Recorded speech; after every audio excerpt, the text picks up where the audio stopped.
Hello parents, welcome to another important video of question of the day. And we have a question, and I posted this question on my YouTube community. Out of 81 out of 500 question जो है उसमें से एक surprising जो result था मेरे लिए जो था कि इसमें only 2% have given the correct answer out of 107 answer जो अभी तक मुझे मिले हैं। उनमें से 2% बच्चे ऐसे हैं जिन्होंने इसका आंसर सही मार्क करा। अब ये तुक्का मारा है या सॉल्व किया है ये तो वो जाने, बट मुझे लगा कि इसका सोल्यूशन मुझे बताना चाहिए। जनरली मैं जो क्वेश्चन ऑफ द डे है वो अलग से पोस्ट करता हूँ, बट ये जो डेटा देख के मुझे लगा कि यार इसमें कुछ ना कुछ बात है जो बच्चों से हो नहीं रहा है, क्योंकि 100+ बच्चों ने इसको अटैम्प्ट किया है। ठीक है, और क्वांट पर आप 99 को आप सब्सक्राइब कर सकते हैं अगर आपका मन है ऐसे ही अच्छे अच्छे क्वेश्चन सॉल्व करने का। राइट, चलो एक क्वेश्चन है कि in a triangle the two longest side are 13 and 12 centimetre and the angles of the triangle are in AP, arithmetic progression में है।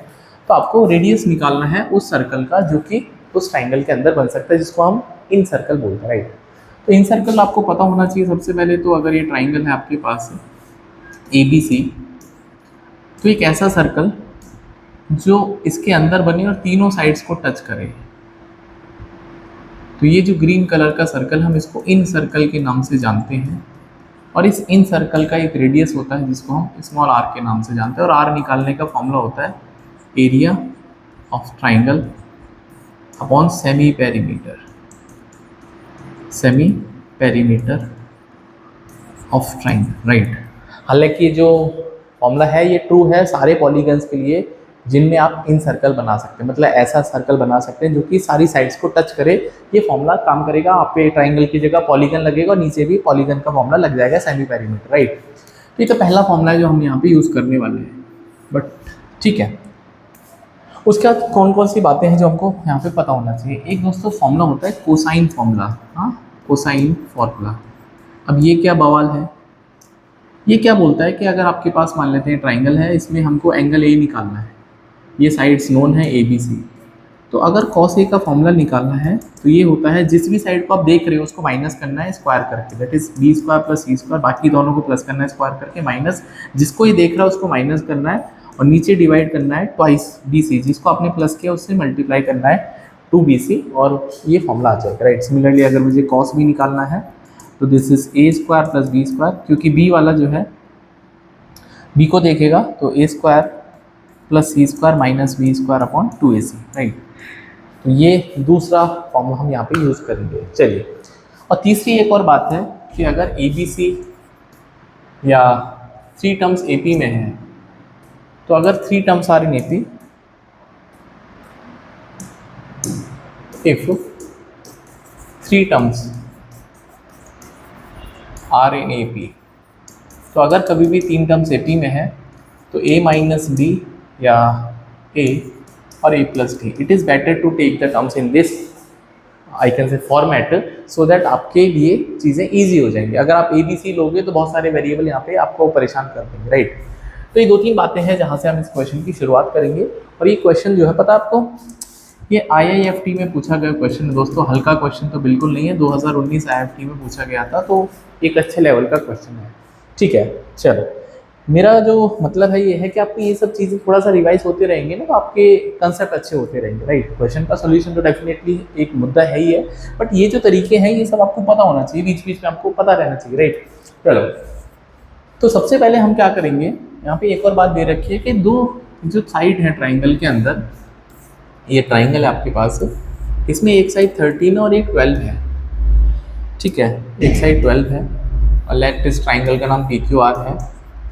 तो ये सबसे बड़ी 2 साइड्स है, इसका मतलब जो तीसरी साइड होगी वो इससे छोटी होगी। राइट, तो तीसरी साइड को मैं थोड़ी देर के लिए K मान लेता हूँ। राइट, तो K जो होगा वो 13 और 12 से भी छोटा होगा, इसमें कोई दो राय नहीं है, क्योंकि ये सबसे बड़ी साइड है। और आपको एक और चीज़ पता होना चाहिए कि मान लेते हैं ये सबसे लॉन्गेस्ट साइड है B सबसे, तो अगर ये लॉन्गेस्ट है तो इसके सामने वाला एंगल भी लार्जेस्ट होना चाहिए, ये भी रूल है। मतलब जितना बड़ा एंगल उतने सामने वाली साइड बड़ी होगी, जितना छोटू एंगल उतना ही सामने वाली साइड छोटी होगी, ये भी रूल है। राइट, चलो, तो अगर मैं इनको एंगल मान लेता हूँ, दैट इज एंगल AP में है, तो मान लेते हैं A माइनस थीटा, A और A प्लस थीटा। तो जब आप इनको प्लस करोगे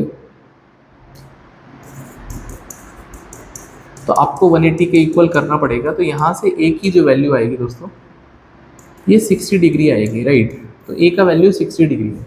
तो जैसे ही आपको ए पता चलेगा, ठीक है, अब मुझे एक बात बताओ कि इन तीनों में ये सबसे बड़ी साइड है, तो इसके सामने वाला एंगल सबसे बड़ा होना चाहिए। बिल्कुल सही बात है सर, ठीक है। तो सामने वाला इन तीनों में सबसे बड़ा ये एंगल है, सबसे छोटा ये एंगल है, बीच का एंगल है। तो ये जो एंगल होगा ये ए प्लस थीटा होगा, और ये सबसे छोटी साइड बनेगी। तो इसके सामने का एंगल ए माइनस थीटा होना चाहिए, और ये जो है वो ए होना चाहिए, और इसकी वैल्यू सवाल में 60 डिग्री आ गई। मतलब मुझे ए का वैल्यू 60 आ गया, वो 12 के सामने वाली साइड पे, राइट। चल ठीक है, इसको नोट कर लो। मैं इस फॉर्मूले को हटा देता हूँ सो दैट मेरे पास थोड़ा सा जगह बन जाए, ठीक है। यहाँ पे अब आपके पास के निकालने का बड़ा एक टास्क है कि के कैसे निकलेगा। तो हम क्या करेंगे, कोसाइन फॉर्मूला लगाएंगे। हाँ, कोसाइन फॉर्मूला यूज़ करेंगे। तो हम कॉस की निकालते हैं फॉर एग्जांपल, या कॉस 60 डिग्री निकालते हैं सीधा सीधा। तो 60 के सामने 12 है, उसको माइनस करेंगे, मतलब 13 square plus K square, 13 square plus K square minus 12 square equals to 2 into 13 into K. और कॉस 60 की वैल्यू सबको पता है 1/2 होती है। तो ये हो जाएगा 169 माइनस 144 प्लस के का स्क्वायर अपॉन 2 इंटू 13 के। तो 2 से 2 मर जाएगा। यहाँ पे दोस्तों 13 के की वैल्यू जो आएगी वो के स्क्वायर प्लस 25 आएगा। तो यहाँ से क्वाड्रेटिक इक्वेशन बनेगी के स्क्वायर माइनस 13 के प्लस 25 बराबर 0। अब ये रूट तो इसके होंगे नहीं है, सवाल वाले इतने एग्जाम में इतना भला थोड़ी होता है कि आपको अच्छे वाले रूट देगा। तो यहाँ से के का वैल्यू आएगा minus B plus minus square root of D upon 2a। तो सबसे पहले डी निकाल लेते हैं, जो कि होता है बी स्क्वायर माइनस 4ac। तो जब आप इसको सॉल्व करोगे तो हो जाएगा 169 माइनस 4, ए की वैल्यू 1, सी की वैल्यू 25। तो डी जो आ जाएगा 69 आ जाएगा, और रूट डी की वैल्यू आ जाएगी, रूट डी की वैल्यू फॉर एग्जांपल 69 का रूट करेंगे, राइट। तो रूट डी रूट 69, तो इसको मोटा मोटा हम 8.2 मान लेते हैं, राइट भाई। 8.3 8.2 के आसपास आएगा। 8 8 64, 9 तो बहुत बड़ा नंबर हो जाएगा, राइट। 8.2, इसका मतलब जो के की वैल्यू आएगी minus B plus minus root D upon 2a। तो b की वैल्यू यहाँ पे 13 है, तो ये हो जाएगा minus of minus 13 plus minus 8.2 upon 2 into 1। तो ये हो जाएगा 13 प्लस 8.2 अपॉन 2 और 13 माइनस 8.2 अपॉन 2। तो 13 8 21, 21.2 अपॉन 2, ये हो जाएगा 10.6, 6 दूनी 12, ठीक है, 10.6। और यहाँ से जो के की दूसरी वैल्यू आएगी आ जाएगी 4.8 डिवाइड बाई 2, तो 2.4।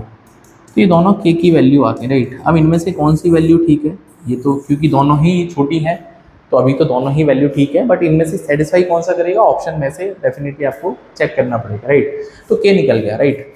अब जब के निकल गया तो मैं इसको रब कर देता हूँ, देखो। तो एरिया निकालने का एक फॉर्मूला होता है, that is area equals to half of product of two sides, और उनके बीच का एंगल साइन के साथ में मल्टीप्लाई करना होता है। ये भी तरीका है एरिया निकालने का, और यही तरीका है बेसिकली एरिया निकालने का। एक हीरोन्स फॉर्मूला है, दो तरीके हैं। हीरोन्स फॉर्मूला तब लगता है जब तीनों साइड नोन होती है, और ये तब लगता है जब दो साइड नोन है और बीच का एंगल नोन है, राइट। चलो, तो दैट इज हाफ ऑफ, इसकी ये वाली साइड 13 है, और ये आपके पास के है, और ये साइन 60 डिग्री। तो ये हो जाएगा that is sine 60 root 3/2 into 1/2 into 13 K. तो यहाँ से हो जाएगा 13 रूट 3 अपॉन 4। अब देखो के का दो वैल्यू है, तो पहले वाले केस में अगर एरिया आएगा तो 13 रूट 3 अपॉन 4 इंटू, इसको मैं अगर 10.6 मान लेता हूँ। दूसरा जो केस बनेगा उसमें 13 रूट 3 अपॉन 4 इंटू 2.4 ऐसा आ जाएगा। तो ये तो 0.6 आ जाएगा, मोटा मोटा अप्रॉक्सीमेट है। और इसको भी मान लेता हूँ 25 चौके 4 दूनी 8 और 4 सत्ते 28, 4 पंजे 20, ठीक है। तो 25 चौके 100 और 26 चौके 104, तो करीब करीब इसको 10.6 ले लेते हैं, ठीक है। 2.6 ये हो जाएगा